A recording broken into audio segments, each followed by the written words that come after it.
Recorded live by jml.org.au. Okay, so today's presentation with Rabbi Wolf, the main lecture, An Enemy's Kiss, the reunification of Yaakov and Eisav. So Rabbi Wolf told me this morning, gave me a preview that this is the shir that's going to bring it all together. So looking forward to see how that is done, and welcome back once again.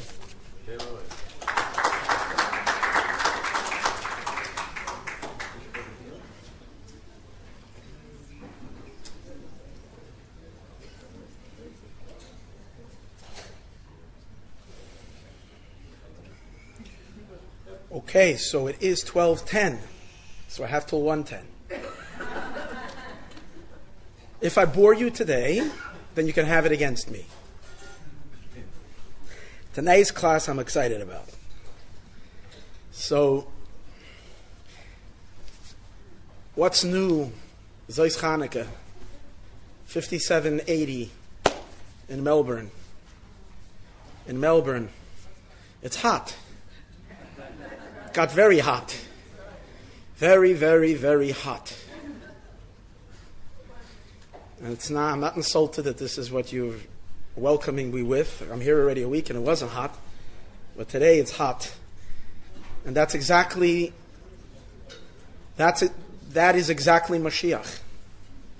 The heat wave. When Moshiach will come, it will be very hot. Not that I want to chas v'shalom scare everybody from Moshiach. But so it says, when Moshiach will come, it will be hot, because Hashem is going to take the sun out of its sheath, out of its holder, and it's going to be hot. And the heat of Moshiach is particularly connected to number 8. We've been talking about number 8, 5780. We've been talking about Chanukah being the Yom Tov of 8, and today is the 8th day of Chanukah. And I'm speaking to the community of number 8, which it didn't occur to me even when I started all this, that you are the Uz of the world, which Uz is the Uz communities, which the Uz is number 8, Aleph over Zion. So you made it hot, very hot. And Baruch Hashem, Hashem is kind, that even though He took the sun out of its sheath, He covered us with clouds, so we don't get burnt by this intense heat. But where do we see that the light of Mashiach is associated with number 8 and the heat of the days of Mashiach, which, by the way, those that are terrified of Mashiach are commanding very much about global warming, and so terrified of global warming. There's always deeper meanings to all of this. But it's related to the number 8 because the first person who experienced Mashiach experienced it on a very hot day after the 8th day. Avram Avinu had his bris milah. He didn't have it on the 8th day, but he had the bris milah, which the bris milah is a mitzvah that's done on the 8th day because it's tapping into the godliness of number 8. And what happened immediately after that? Vayera Elav Hashem, Hashem appeared to him. What's the content of that revelation? Hashem didn't even speak to him. That revelation is the revelation of Mashiach. Why? All it takes to bring Mashiach is to remove the foreskin, to remove the arla, to remove the shalish klippas atmeis, the 3 impure klippas that are blocking God's light in the world that we spoke about yesterday. The elevation of Noga. That's what bris milah is, of number 8. So what happens? Vayera Elav Hashem, Hashem appeared to him, and what was it? It was hot. Very hot. Why? Because Hashem took the sun out of the shield. That's Mashiach, when the sun will be out of its shield. And therefore it was very hot. And immediately who's welcomed into the world? What's the further the story? Yitzchak. Yitzchak is going to be born. The malachim that come to visit Avram have a message to Sarah, to Avram and primarily to Sarah, that she's going to have a baby. And the baby is Yitzchak. Which Yitzchak means laughter. And Yitzchak is the future. Yitzchak means to laugh. It's referring to the ultimate laughter. The laughter that we're going to laugh when Mashiach comes, from the word Oz. Oz yemole schoik pinu. Then our mouths will be filled with laughter. We're going to laugh when Mashiach comes. Oz, number 8. Yitzchak is that schoik, that laughter. Yitzchak. It's interesting when you go to Ma'aras HaMachpelah, Till now, I never went inside because I'm a kohen. I was there maybe once or twice, but I didn't go in. This time when I went just a few months ago, I met Danny Cohen, and he was telling me that he got a whatever. He has a heter or whatever, because they told him that you're allowed to. So I said, okay, Danny, you are living here with Mesiras Nefesh every day. If you couldn't go in, Mela, but I'm coming over here like a nice tourist, so I don't know if that applies. Anyways, but his one who works for him told me that they have a Pesach Tefach. It's good for the Kahanim to know. You might want to verify with your rabbi. He said they opened up a special opening actually below, but the reason it's not publicized is because they did it illegally. I mean, against the whoever's in charge there, the Arab, whatever. So therefore, but he says 100% okay for Kahanim to go in. So when I went in, you can go visit Avram, you can go visit Yaakov, you can go visit Yitzchak. Why are they stopping us from seeing Yitzchak? Because Yitzchak is the Geula. When Moshiach comes, we're going to say, Yitzchak, Yato Avinu, you are our father, dafka to Yitzchak. Yitzchak is going to be the most dominant of our fathers when Moshiach comes. So Yitzchak is the laughter of the future. And that's why you see an amazing thing. What happened? As soon as the Malach tells Sarah that she's going to have a baby, she starts laughing. And the question is, what's so funny? Why is she laughing? It's almost she can't control herself, and then she gets blamed by the Hashem is upset she laughed. But you know why she's laughing? She's laughing because she's experiencing Moshiach. She's laughing the laughter of the Moisa Moshiach. So she laughs. We are going to laugh. It's going to be uncontrollable laughter when Moshiach comes. And that's the laughter of Sarah. That's the laughter of the future. And what's the laughter? What's the laughter of Yitzchak? The laughter of Yitzchak is that all the darkness will suddenly be transformed to light, and it's going to be so amusing of how that was possible. How is it possible that all the darkness and all the suffering and all the concealments, we will then see that it was all really all good, and it's all gonna, in an incredible way, transform to light, and that's the laughter. That's why it says, Tzchoik asa li Eloikim. The laughter comes from which name of Hashem? The laughter, Chassidus explains, laughter comes from the darkness. The name of Elokim is the name of Hashem that creates concealment and darkness. And so the laughter comes dafka from the conversion of the darkness to light, which is the avodah of the Jewish people throughout the entire exile, which we convert darkness to light. We convert klipas noga to light. We convert and therefore eliminate the three impure klippas and transform the entire world to light. Ozimale, then we're going to laugh. And the power to convert darkness to light comes from number 8. Ozimale, then our mouths are going to be filled with laughter. And what do we say further? Oz, then, yoimru bagoyim, the nations. Why are we talking about the nations? Because that's part of the laughter, that all the nations of the world will praise the Jewish people. Higdil Hashem lasoisim eleh, that Hashem did great things with the Jewish people. All related. Number 8, the transformation of the nations. And as the pasuk says, Oz, then, ahapach ela'amim. Again, Oz, then, ahapach, I will convert ela'amim, the nations. Hashem will convert nation after nation. Safa Beruro, with a very clear tongue, to serve Hashem. And that's the essence of Yitzchak, the laughter of the future. So we take a look at the word Yitzchak, which is, we said, means will laugh, the laughter of the future. So Yitzchak himself represents this level of number 8, because the gematria of the word Yitzchak is 208. Yitzchak is gematria 208. 208 is 8 times Yud Kei Vav Kei. 8 times the Tetragrammaton, 8 times the Eibishter's name. It's the revel. Yitzchak is the laughter of number 8, of the Gilui of Yud Kei Vav Kei 8 times. Like we know that when Moshiach will come, the kinor, the harp in the Beis HaMikdash, is going to have 8 strings. The harp now only has 7 strings. The harp that on the Beis HaMikdash, till Moshiach, had 7 strings, because we only have 7 musical notes. And when Mashiach comes, we will have the 8th note of music, which is related to the revelation of the infinite in this world, as it will create a whole new level of music and laughter. That's the laughter of the future. What is kinor? Chassidus says, what is kinor? Kinor is related to Hanukkah, because kinor is ner, lamps, ner, chavav. The ner, the word kinar is spelled ner, the lamp, chavav of Yud Kei Vav Kei. Chavav is 26. The lamp of 26. Kinar is the lamp of 26, because what does music do? Music reveals the pnimius. And we spoke about it on the Shir on Friday, how music elevates, brings out, even the neshamas above, when they go higher and higher, it's always through a song, through a nigun. So when a person sings, when you hear music, it opens you up. What's inside a Jew? What's inside a Jew? Ner Hashem Nishmas Adam. The neshama is a ner. The ner of what? The ner of Yud Kei Vav Kei.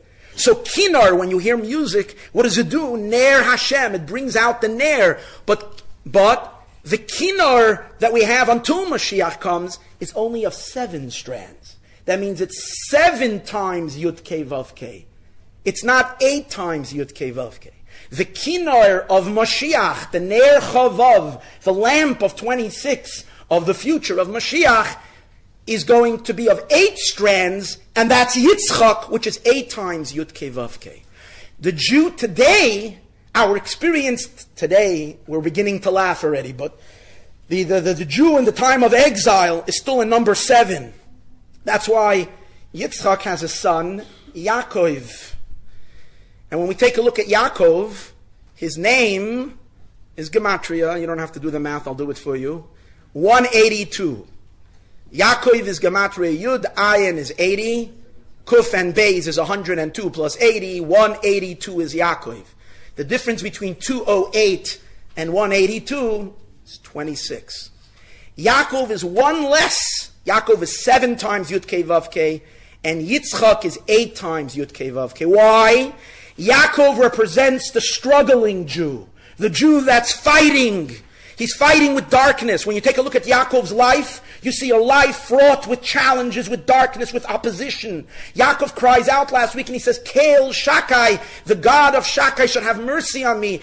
They should say, L'tzoyroisai, to say to my troubles, die, enough. I've had all my life, Rashi says, I had Tzaras Lavan, I had Tzaras Eisav, I had Tzaras Rachel, he had the suffering of it, I had Tzaras Yosef and Tzaras Binyamin and Tzaras. Recorded live by jml.org.au. Dina, if you have a heartbroken Jew, a Jew that has gone through the entire gamut of difficulties and challenges, it's Yaakov Avinu. And Yaakov, why is he called Yaakov? Because he's struggling with darkness. Eisav. He's struggling with the darkness of Eisav. He's struggling with the Klippa. Therefore, during the struggle, the 8th dimension is hidden. We don't have, the 8th light is not shining. It's the light of 7. We work our way through nature. We work our way through doing Torah and mitzvahs dafka within the natural world. If the 8th dimension of our neshama, if the bris milah, every yid be'etzem is 8. Every yid is really a Yitzchak Jew. Every yid be'etzem has the 8th dimension of transcendental infinite light. But if that infinite light would be visible, if that infinite light would be present in his daily life, we would not be able to elevate the world. We would blast the darkness away. We would destroy it. We wouldn't meticulously elevate it. Since Hashem wants us to elevate the world, we don't have the 8th dimension revealed. We look and we appear to be natural beings working within the world of 7, not number 8. But when we complete our work, then we will go back. What is Yaakov's dream all his life? What does he say? When he leaves Haran, when he leaves Be'er Sheva, and he has the dream, he says, Hashem, if you will be with me and you'll protect me, and all the good things. But he doesn't leave it by that. He says, V'shafti b'shalom, I will come back home, el beis avi, to my father's house.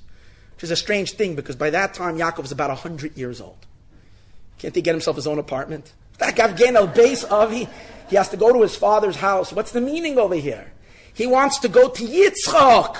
Yaakov is striving for Moshiach, for the Yitzchak's light, for the laughter. That's where he's going. But in order to get to Yitzchak, he needs to convert the darkness to light. But hold it, if Yaakov is a son from Yitzchak, that means, and a father inherits to his son who he is and what he is, a parent gives to his child all of his qualities. So if Yitzchak has the 8th dimension in his neshama, 8 Yud Kei Vav Keis, Yaakov only has 7 Yud Kei Vav Keis, what happened with the 8th? What happened not just with 1? What happened with the most powerful ones? We said earlier, in order for Yaakov to be successful, it has to be hidden from him. But where is it? But where is it hidden? Where do you hide something? You hide something in the most unexpected of places. What happened with the 8th dimension of Yitzchak? Well, Yaakov has a brother. And his brother is Eisav. The 8th power of Yitzchak is not in Yaakov, it's in Eisav. What I'm saying now is a teaching from the Reb Pinchas Baal Hafla. He brings in a Sefer HaMikneh, and I think in Panim Yafis as well, a colleague of the Alter Rebbe, one of the great students of the Mezritcha Magid. So he says that Eisav is Gematria 3, let's look at Eisav. Eisav is Shin Ayin Vav, 386. What's the significance of the number 386? 376, I'm sorry. Shin Ayin Vav, 376. What's the significance of that number? He says it's 350 plus 26. 76. So it's 26 plus 350. What's the 350? So if Yaakov is 7 times Yud Kei Vav Kei, the name Yaakov, representing the 7 powers of Kedusha, the 7 midos of holiness, which is the 7 Yud Kei Vav Keis, Kinor, the 7 musical notes of the Beis HaMikdash, that's in Yaakov's Neshama. So Eisav is the total opposite, the antithesis. So the antithesis to Yud Kei Vav Kei is, what's 350? 350 is 7 times 50. 7 times 50. So you got 7 times 50 plus 26. 350 plus 26, 376. What is the 7 times 50? 50, he says, is the word tamei. Tes, mem, aleph. Mem is 40, aleph is 1, tes is 9. 40 plus 1 plus 9, 50. So Eisav is the embodiment of the 7 powers of impurity. All the midos, every single one of the 7 midos, chesed, gevurah, teferes, netzach, hod, yesod, malchus, each one of them corrupt. But Eisav, that's not the whole story of Eisav. You look superficially, that's the chitzonius. The pnimius, what's deep inside, he's also a son of Yitzchak, and it's not like Yishmael who had a non-Jewish mother.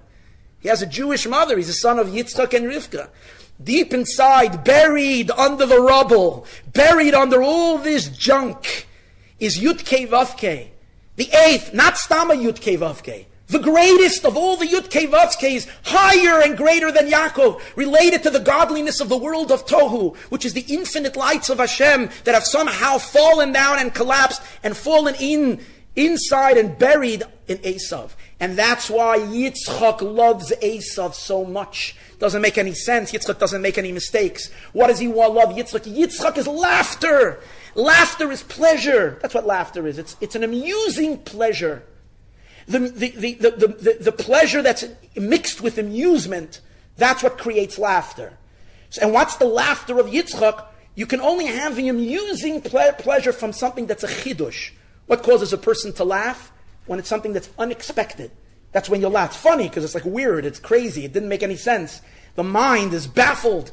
And what is that? That's the transforming of that which is wicked, that which is dark, that which is far, and it's converted to light. Yitzchak needs Eisav, or else Yitzchak is out of business. His whole entire being is the laughter can never be achieved just from a tzaddik like Yaakov, who's been a tzaddik and ishtam and learned. That's not the conversion of darkness. It's Eisav who has the potential, because Eisav is the dark one. But inside Eisav is that holiest of sparks, the 8th dimension of Yitzchak in Eisav. And that's why when Yitzchak calls Eisav, what does he say to him? Vasei li matamim, make for me delights. Yitzchak is looking dafke to Eisav to bring him delights. So what does he want? What does Yitzchak want? He wants lamb chops. Yitzchak Avinu is going to get pleasure, matamim, from lamb. I like lamb chops. That's one of the other reasons or incentives I had to come to Melbourne. You have really good lamb chops over here. It's amazing. It's such a Hasidic city. It's really amazing. I saw the other restaurant is Noga. Yesterday we spoke all about elevating Noga. This is so good over here. You can go to Noga all the time and just elevate Klippas Noga. In any case, really special. So what does Yitzchak want? Yitzchak wants a pleasure. Who's he asking Eisav for pleasure? The Alter Rebbe says the pleasure that he wants, Mat'amim is from the conversion of darkness to light, the Alter Rebbe says. It's taking the V'gam Rasha liyoim ra. Even the wicked makes yoim, the Alter Rebbe says, makes day out of ra. And even when Yaakov comes and takes the blessing, then he is the one that brings the Mat'amim. He's the one that brings. He couldn't come as Yaakov, because just tzaddik, just holiness, doesn't speak to Yitzchak. It might speak to Avram, it might speak to others, but not to Yitzchak. To Yitzchak needs the spice. Yitzchak needs the jalapeno. Yitzchak needs that conversion of darkness to light. And where does that conversion come from? Dafka, from Eisav. So when Yaakov is coming, he's dressed in the clothing of Eisav, because he's now going to take on the role of converting Eisav to holiness. So what happens with these two brothers? They both go their own way. Yaakov, and Eisav hates Yaakov. He's a killer. He's a murderer. He's a monster. He's a seven-headed beast. 7 klippas. Everything about him is tameh. And then when Yaakov is finally coming back after these entire gullahs, 20 years of gullahs, how long are we in gullahs? 2000, exactly Yaakov's. He's 20 years and we're, same thing. And Yaakov is coming back. What is Yaakov doing? He's going to the Geula, and what does he do? Interesting. He goes and he sends messengers. Vayishlach Yaakov malachim el Eisav achiv. He sends messengers to Eisav, his brother. Why is he sending messages to Eisav? What does he need Eisav for? And so the Medrash says, compares it to a person who sees a gangster that's sleeping on the road, and the person, so he wakes up the gangster. So the Medrash says, would you do that? And then the gangster, kills him. Hey, would you do that?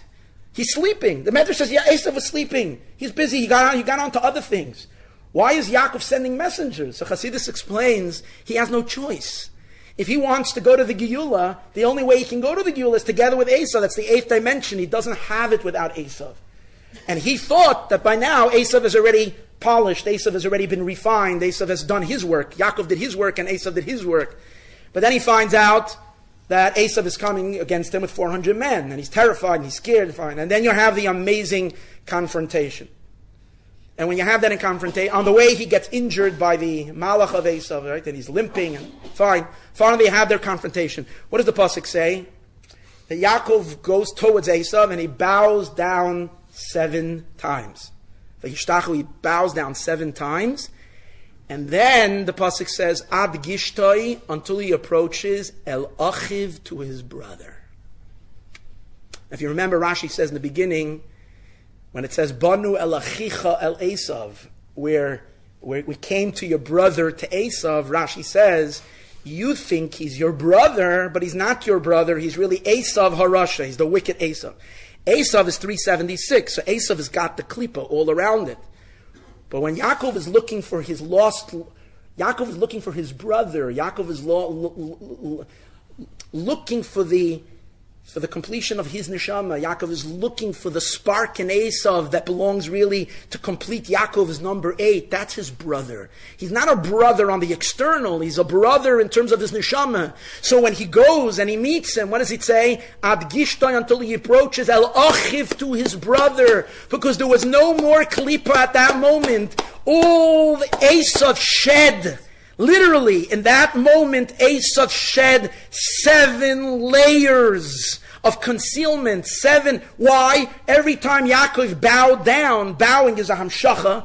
In Chassidus it says that bowing is not a submission, only a submission. It's also a drawing down. So Yaakov was zapping Eisav with powerful lights, and that light cracked open the nut. It broke out the shells, and the shells fell down, and what was left of Eisav was his brother.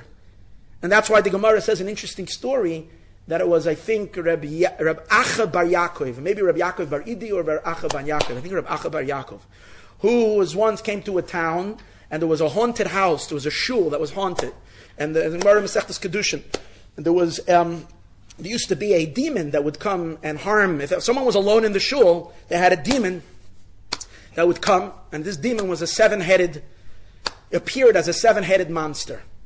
Everybody was scared to be alone in shul. But when Reb Acha bar Yaakov came to shul, they decided not to tell him about this demon, and they invited him, and then slowly everybody snuck out.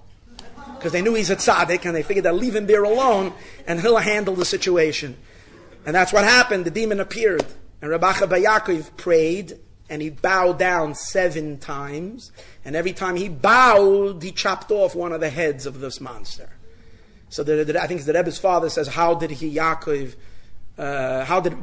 know that? Well, he learned it because he's Bar Yaakov, so he knows from his Zayde Yaakov that bowing at the 7-head monster knocks off every sin. Don't try that on your own, but not chopped off one of the heads of the Klippa. And then what happened? The mysterious thing happened. Eisav, who all his life is waiting, literally, he's waiting to thrust a dagger into his brother's chest. He's waiting to literally bite him and crush him. And at that unbelievable moment, he hugs his brother, and they both cry. Vayef, and he cries. And Rashi says, he kisses him. And Rashi says, according to one opinion, Reb Shimon Bar Yochai, Noshkoi b'chol liboy. Even though halacha Eisav sayin al Yaakov, even though it's such a rule that Eisav hates Yaakov, at that moment, Noshkoi, he kissed him b'chol liboy, with his entire heart. Why? Because once the klipa was gone, the Yud-Kev, all that was left in Eisav was that inner light that's in the neshama of Eisav, and now it attached itself to his brother, to the other 7 lights, and you had Zois Chanukah. You had the 8 lamps of the menorah, the 8th night of Chanukah, where all the lamps of the menorah are complete, revealing the 8th dimension. It's the tikkun of Eisav, and now that's Moshiach. Moshiach can only come with the effects of Yaakov and Eisav together as they join a joint venture. V'olu Moshiach Bahar Tzion, the Moshiach, those that are saved, or Moshiach, those the saviors, which is referring to, as the Mefarshim say, Moshiach the Siyatoi, Moshiach and his helpers. They will go up on the mountain of Tzion, Lishpoi, to judge as Har Eisav, the mountain of Eisav. And the moment you have, and we'll soon see what judging the mountain of Eisav means, doesn't mean to punish Eisav.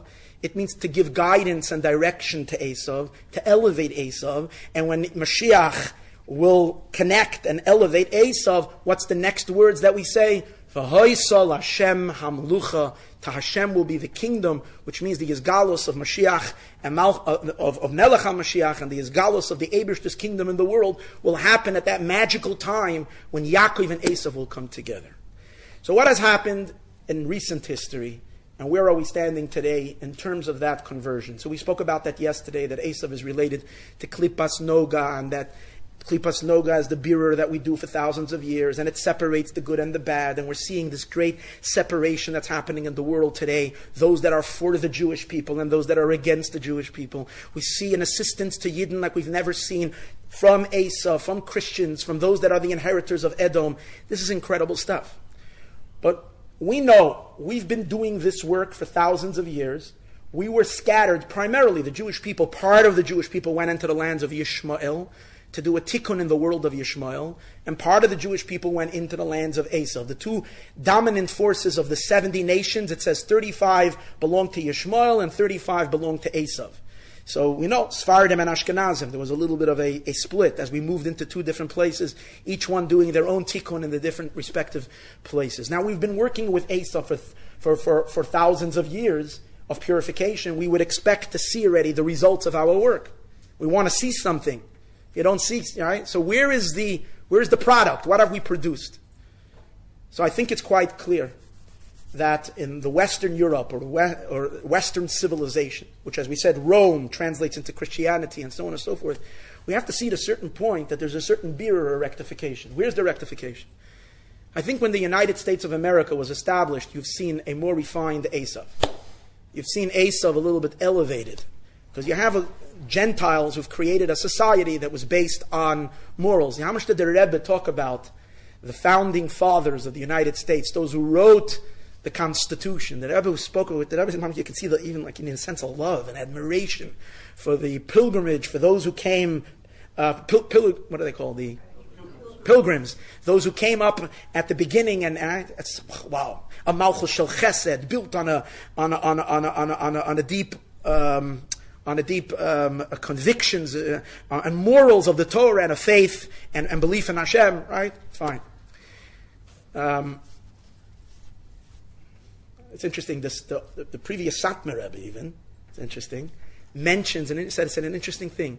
I think I mentioned it last time when I was here. The Satmar Rebbe said that Rabbi Yoel. He said that it has to be that those who wrote the Constitution, they had Ruach HaKodesh. They could not have written such a document without a divine inspiration. It's incredible. So you see, and that's the reason why probably it's called Har Eisav. What's Har Eisav mean? It means Eisav elevated. That's why America is called the city on the hill. President Reagan referred to it, the city on the hill. Eisav elevated. Now, this process of Yaakov fixing Eisav, the process of Yaakov fixing Eisav in the world of Jewish mysticism, in Kabbalah and in Hasidus, there is a certain formula to it. The formula is called as follows. Ma has to fix ban. Ma fixes ban. Just very briefly, what's ma and what's ban? Ma is the power of tikkun, the power that fixes, the power of the Jewish people. Ban is what needs to be fixed. Where does it come from, ma and ban? These are two names of the Eibishter. It's all related to Yud Kei Vav Kei. It's related to Hashem's name of 26, Yud Kei Vav Kei. But if you fill the Yud Kei Vav Kei with the hidden letters, that means Yud is not only a Yud. Yud is Yud Vav Dalid. Yud. Right? So then when you fill the hidden letters, being that Yud Kei Vav Kei can be spelled in various different ways. So sometimes it's gematria. One of the gematrias is when you fill it with an aleph, called Miloi Alfin. That kind of a Miloi, you get the gematria of 45. And if you fill the Yud Kei Vav Kei with haze, not with alephs, but with haze, the gematria, and then the vav doesn't have an aleph inside of it. I'm not going to get into it right now exactly how you do it, but it's 52. Let's take a look at the gematria of the word of 45. 45 is called Shema, Mem He, 45. But it also spells the word Adam. Aleph, Daled, Mem is 45. Because Ma consciousness, Ma awareness, the level of Ma, the Jewish people, the Jewish soul, has human consciousness. What does it mean? The Gemara says, Atem Kruyim Adam. You are called Adam. The unique name Adam, which is Adam El Elyon, being compared to the one above, is Adam, is only for the Jewish people. Why? Because Adam means a consciousness, an awareness of truth. A human being can evaluate a situation and see the truth of something. The Jewish neshama, since our neshama does not come from the shattered element, the shvirat hakelim, the shattered world, we have a direct line of communication, uninterrupted state. The neshama comes from that system that has never been broken. Again, this is a deep concept in Chassidus. We don't have the time to go into it right now, but just briefly, the main idea is that the Jewish neshama and Torah and mitzvot, they're all related to this Adam channel, which is the name of Ma, which is an awareness of Hashem. That's why it's called human. It's also gematria Ma. Ma means bittul. What does bittul mean? If you're aware of God, then you don't have a big ego. You don't have a big self. Because you realize that the Eibishter is everything. So you're nullified to God. That's the meaning. That's Kedusha. All of Kedusha, according to the Alter Rebbe in the Chasidus, is the one Nekuda. What's the sign if something is holy? Is if it has bittul. Bittul means it has Ma energy, the power of Chachma. Koyach Ma, the power of 45, that's Adam.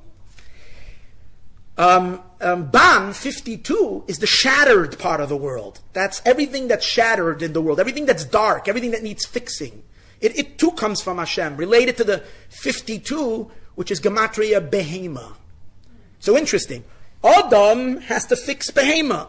Okay? That's the idea. 45 has to fix 52. Okay? Remember that. That's an important thing for us to be able to continue. So in the United States of America, let me share with you an amazing thing. The Frierdiker Rebbe, after the Frierdiker Rebbe was in Russia fighting the communists, okay? When the Frierdiker Rebbe was in Russia fighting the communists, now the communists, they too are the red party, okay? And that was also Edom. And that was, as we spoke, related to the old Edom. The Edom that I spoke yesterday about in Notre Dame. They were like Edom as the ultimate apikursim, the ultimate atheists, but also the descendants of Eisav. And they were red. And they put up the greatest, the most intense war against Kedusha, against Moshiach, against Torah and mitzvahs. And the previous Rebbe, single-handedly, was the one, literally, the Friediger Rebbe was the one who stood up against them. And when they arrested the Friediger Rebbe and had him there in jail, had him in their prison, and it was unbelievable because they had everything they could have, they already decreed upon him that he needs to die. They killed millions of people. For them it was nothing. And the big miracle happened how the Friediger Rebbe came out of their clutches. But the real story is the Friediger Rebbe didn't just come out of their clutches. The Friediger Rebbe, when he was in jail, when he faced them in those interrogating rooms and he didn't flinch, he actually stabbed them in the heart. He gave them a death blow. And it took them a slow death. It took them 70 years until the giant fully collapsed. But they were dead already at that point because he broke them. Obviously, there's a lot of Chassidim that died afterwards, carrying on the Mesiras Nefesh. But the Pnimius, he already destroyed that Klippa of Eisav in its darkness. An amazing thing. After the Friediger Rebbe came out of Russia, what was the next thing he did? He went to Riga, and then he took a trip. They invited him to come visit America. So the Friediger Rebbe came to America, but he didn't go straight to America. The interesting thing was, when he decided to come to America, he went to Eretz Yisrael. He went to visit to Eretz Yisrael, and he went to the Mekaymes HaKadoshim in Eretz Yisrael. He went to visit the Kosel, he went to Maris HaMachpelah, he went to Reb Shimon Bar Yochai, he went to Kever Rachel, he went to Maris HaMachpelah, he went to the reason, it's interesting, the Friediger Rebbe why did he go to Eretz Yisrael before he went to America? Again, these are my thoughts, but I think it seems to be right.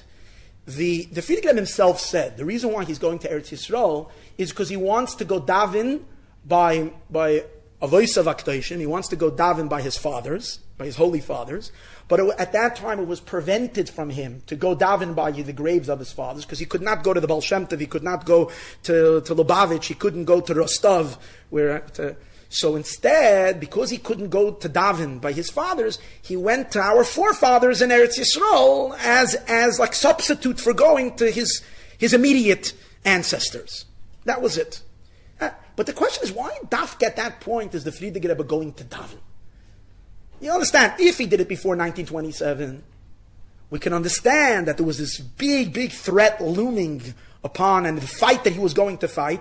He needed big rachmi shamayim. He needed great assistance above to do that. But now that was over. Why is dafka at that junction? Does the Friediger Rebbe go daven? It's a special trip. He's not like we do trips. We like to go here and there. But the Rebbe is a Rebbe. Everything is. Why is he going now, dafka? So I think, Kurt, is that once the Friediger Rebbe was done with the destruction of Edom in its dark side, we were going to deal with the other element of Edom, the Edom that needs to be sublimated, the Edom that needs to be elevated. And that was a whole different klippa. That's the klippa of America. And that was, in a sense, even a more difficult klippa because it's completely indifferent to godliness. It's a world that worships materialism. This is the ultimate grobkeit of people. And that's why for Yidden, those who came to America, were very challenged. This is, America is Andish. And the Friediger Rebbe had to come and say, America is nicht Andish. And then him and his son-in-law and our Rebbe were going to convert the United States and elevate everything and transform and prepare the final preparation for Moshiach. So this is a very important junction in terms of the history of the world, of the final tikkun that needs to happen. What does it say in the pasuk? Va'olu Moshiach bahar Tzion lishpoit es har Eisav. That the Mashiach, the powers of the messianic powers in the world, the Rashi says, Melech HaMashiach v'siyatoi, the powers of Mashiach in the world, when they're going to be mshoifet Har Eisav. Who is Har Eisav? Eisav elevated. That's the part of Eisav that needs to be elevated. That's Chatzi Kader Atachten, and led by the United States of America, that needs to be sublimated. Eisav needs to be brought to the Geula. But then if you're going to Lishbait as Har Eisav, so why doesn't the pasuk say Va'olu Moshiach Bahar Seir Lishbait as Har? When you judge someone, what does the Abish to say when he goes to judge Sodom? Erdano, let me go down to the place. So it should say Va'olu Moshiach Bahar Eisav or Bahar Edom Bahar Seir Lishbait as Har Eisav. Why does it say, V'olu Moshiach, the sea sages will go, Lahar Tzion, they will go to the mountain of Zion, of Tzion, Lishpoit Har Eisav. But you see the Friediger Rebbe, where does he go? He goes Bahar Tzion to Eretz Yisrael. He goes to visit on the way to America. And only after he makes that visit, he sets off sail and he comes to the United States of America. When the Friediger Rebbe came to America, a very interesting thing happened. He went and he visited towns across the United States of America. He went to Chicago and he went to a bunch of places. Philadelphia, and give me a few others. St. Louis, whole bunch of cities. One of the places the Friediger Rebbe went, one of the first places was to Philadelphia. When he came to Philadelphia, it says the mayor of Philadelphia made him a big kabbalas upon him. Very big kabbalas upon him. Came to greet him. And the mayor of Philadelphia came with a whole entourage of people. There were hundreds of people there to greet him at the train station. Then they made like this whole parade for him, and they brought him to Independence Hall, where the Constitution was written. And over there is a chair, a special chair of George Washington's chair. And that chair is a chair reserved. They don't allow, it was cordoned off, and they didn't allow anybody to sit on that chair besides very important dignitaries, very important people. The Friediger Rebbe was considered a big hero, someone who fought for human rights. He just had against the Soviets. So in the United States, he was a hero. So they honored the Friediger Rebbe to sit down on George Washington's chair. And the Friediger Rebbe sat down on George Washington's chair, and he blessed America. I mean, it's like Yaakov Avinu coming to Mitzrayim, blessing Mitzrayim. The Friediger Rebbe sits down on the chair and he blesses America. Later he gets up and he lays a wreath of flowers, whatever, by the Liberty Bell. Now let's stop a second. We're talking about a Rebbe over here, okay? So we, of course, would love to sit in that chair and take a selfie, right?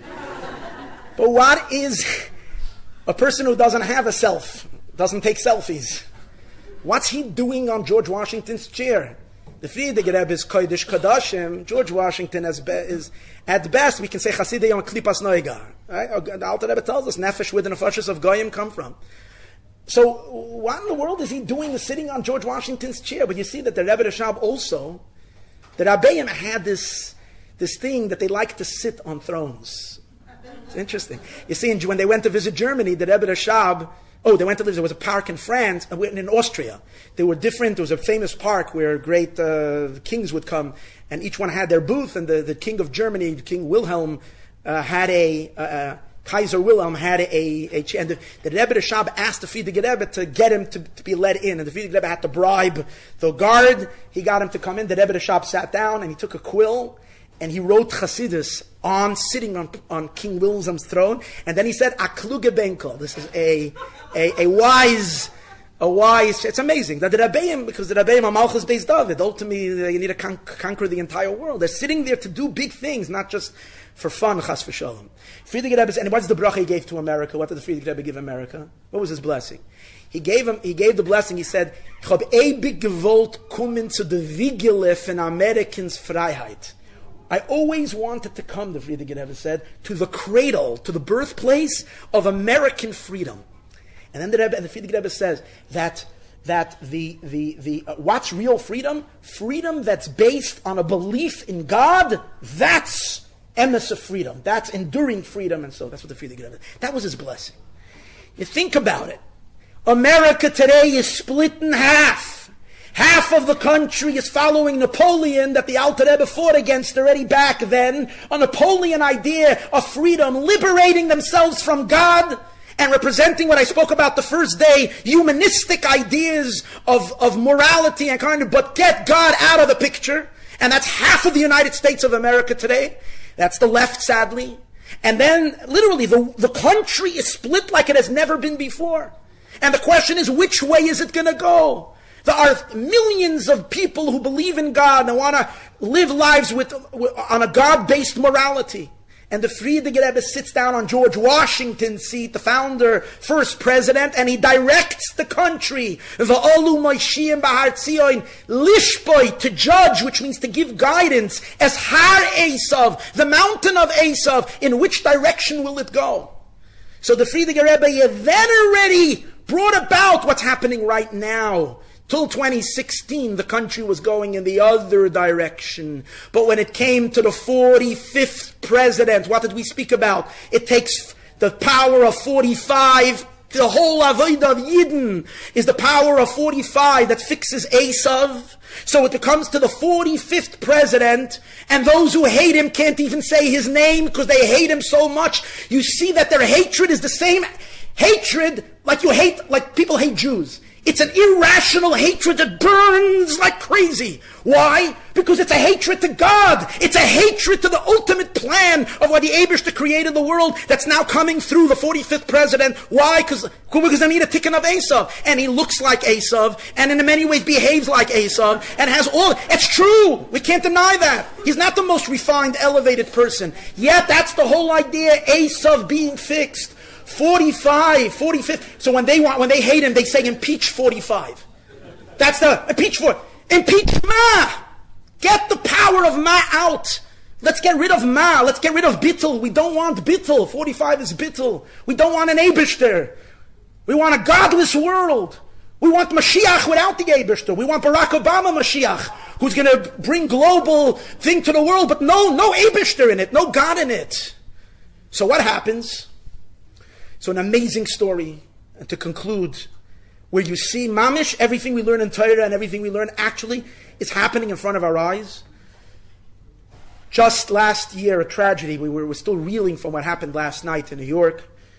And similar to that, and when something happens like on Hanukkah, there has to be a deeper story. This is not just what it is. There's something deeper, and at this moment we only feel the pain.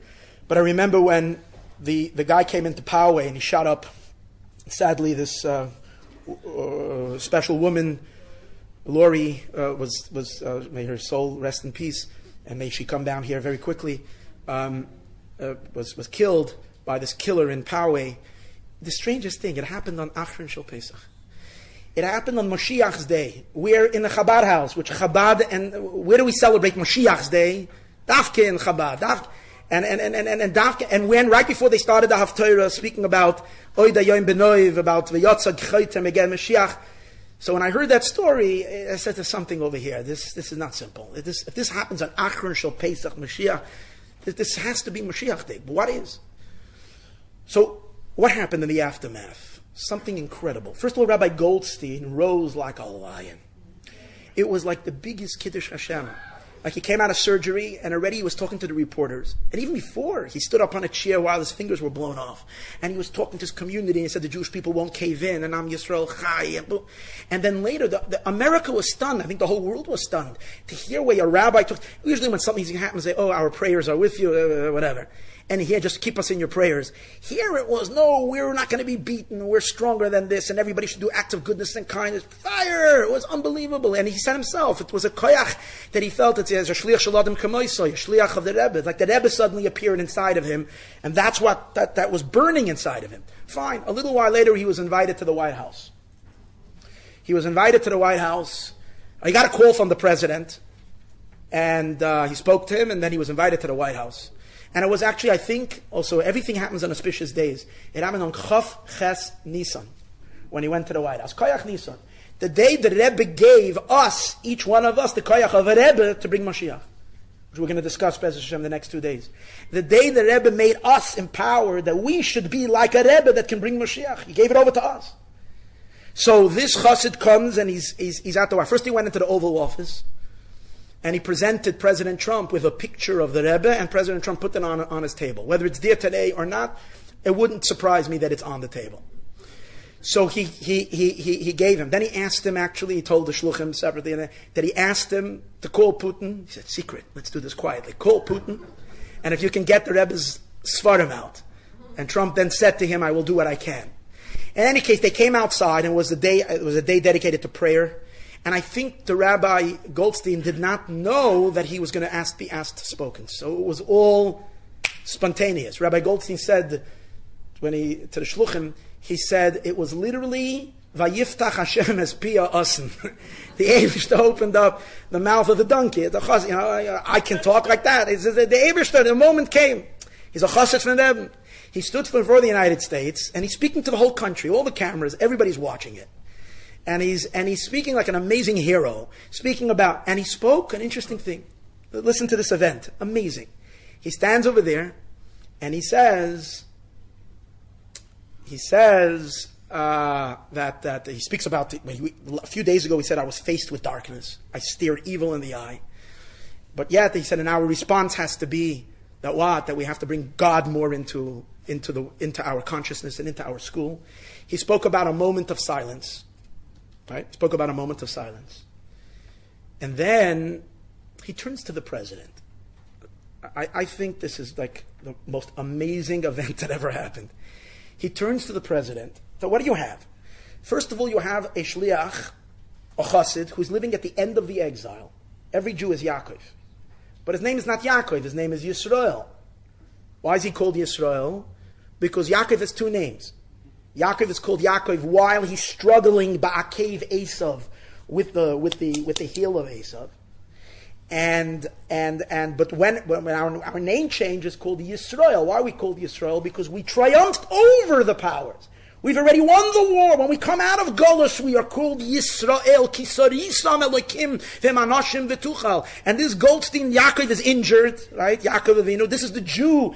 Injured after this long exile, he's standing there, and Goldstein. He's not necessarily an extra short fellow, but next to President Trump, he's a little. You can see Benoy HaKatan. Rivka has two sons. Benoy HaKatan, the small one. Next to him is standing this big, tall President Trump, standing like this, and he's watching, all red.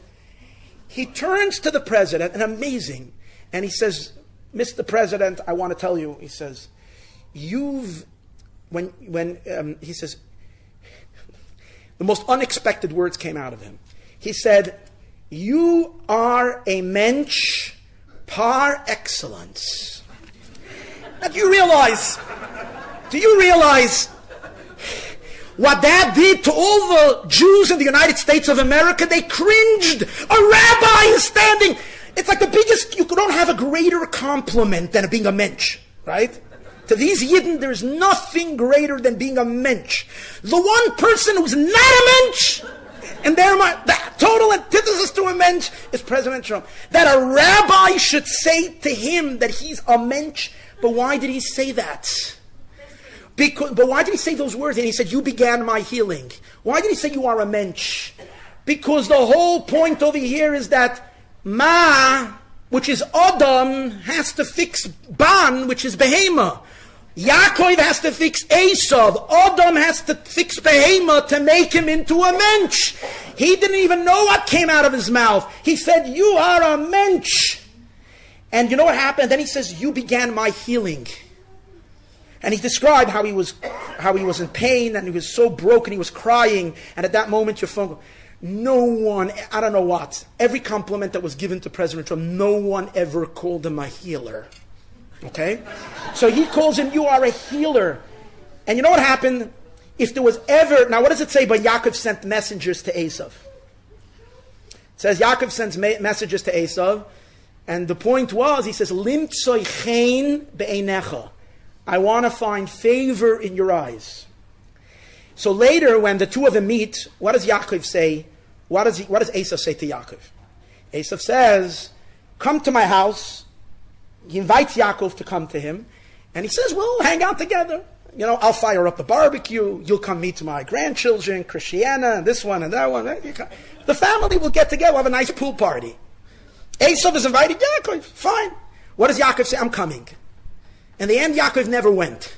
So Rashi says, he didn't go. Rashi says he will go in the end of days. When will be Yemei Melech HaMashiach, in the days of Melech HaMashiach, Yaakov will go to Eisav. Then they will meet. For what purpose? Rashi says, "V'olu Moshiach b'Har Tzion," lishboi, to judge as Har Eisav, the mountain of Eisav. So Yaakov is now standing at the White House in front of the cameras of the whole world.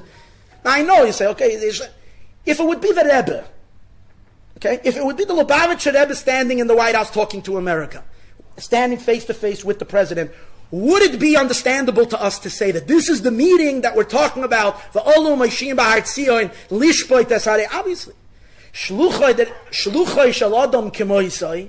A shliach from the Rebbe is actually mamish him. So when he's standing and speaking to the United States and saying, my mentor, my teacher, the Lubavitcher Rebbe, and keeps on saying it again and again, he's not speaking his words. This is Yaakov meeting Eisav. And what happens? The Rebbe Rashab in a Maimer says, what does it mean? Limtzoi chen be'einecha. Yaakov says, I want to find favor in your eyes. What's the idea of finding favor? What does Yaakov need favor in the eyes of Eisav?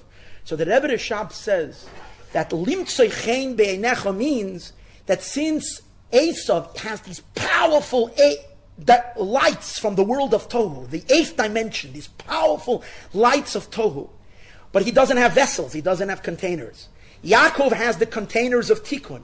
The whole avoda of the Jewish people in this world is to connect the oros, the toihu, the lights, the powerful energies of Eisav in the containers of Tikkun. So the Rebbe Rashab says that when Yaakov finds favor in the eyes of Eisav, that favor, that's the chibur, that's when the oros, the toihu are channeled into the kelim, the Tikkun. There is no one in the world, I believe, ever found favor in the president's eyes like this rabbi who's telling America not only he's a mensch, but that he's a healer. Unbelievable. I think that the oiros, the toyu, the kelim, the tikkun happened already last year at this event, Chav Ches Adar. The story is no more a story of the future, it's a story that happened already. We're living it now. We have a hard time to believe it because we believe that all these things are mystical and they all belong in Himmel. No, they're happening in the world. That's what it's all about. And then, what did he ask? What did he ask from the United States? What was his message? His message was a moment of silence. What silence? Silence is the bittul. The ma. Why? When you're full of yourself, you make a lot of noise. When you're overwhelmed by something, you're silent. Chazal say, siyag lechachma, shtika. The fence, the crown, sometimes siyag means a crown, of chachma, of koyach ma, shtika is silence. So what does he tell to the United States of America? To Eisav? Says, you need to introduce Ma. You need to introduce 45. You need to introduce Bittul in your world. And this is happening. And we're watching it happen. And after this, a little while later, where did Rabbi Goldstein go? He went to the UN. And then from there he spoke to all the nations of the world. He spoke about his father, Rabbi Eisav Goldstein, Yossi Goldstein, who used to sing Hashem is here, and with his finger used to point Hashem. So now he said that we have to use our fingers. I remember exactly, but this never happened that a Jew, since Moshe Rabbeinu says that the Yid has to tell the nations of the world they have to keep Sheva Mitzvahs B'nai Noach. It was never done. The Rebbe said we should do it. But where was ever a time that someone actually did it? He stood and spoke in the UN and told them the world, not the UN wasn't too full that day, but it doesn't make a difference. Doesn't make a difference. The idea that a chassid is standing and telling the entire world that Yaakov is telling Eisav that what? That you have to keep Sheva Mitzvahs B'nai Noach, Tikkun Olam. This is V'olam Mashiach B'Har Tzion, Lishpetes Ar Eisav. Once this happens, once you have this chibur, V'hoisel Hashem Amlucha, then the Eibers to the kingdom. We're ready for Mashiach. So now we're on Tzos Chanukah 5780. On the 8th day of Chanukah, you have those powers of 7 and 8.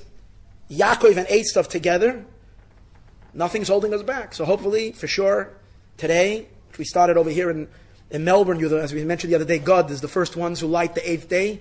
You brought the 8th day, you got the heat going already. May we already see the complete revelation of Melech HaMashiach. May it happen very soon. They're probably going to light the menorah in 770, the 8th day. We should see already the Rebbe walk in, standing in front of the entire world. Be the full revelation of Mashiach Tzidkenu now, and now.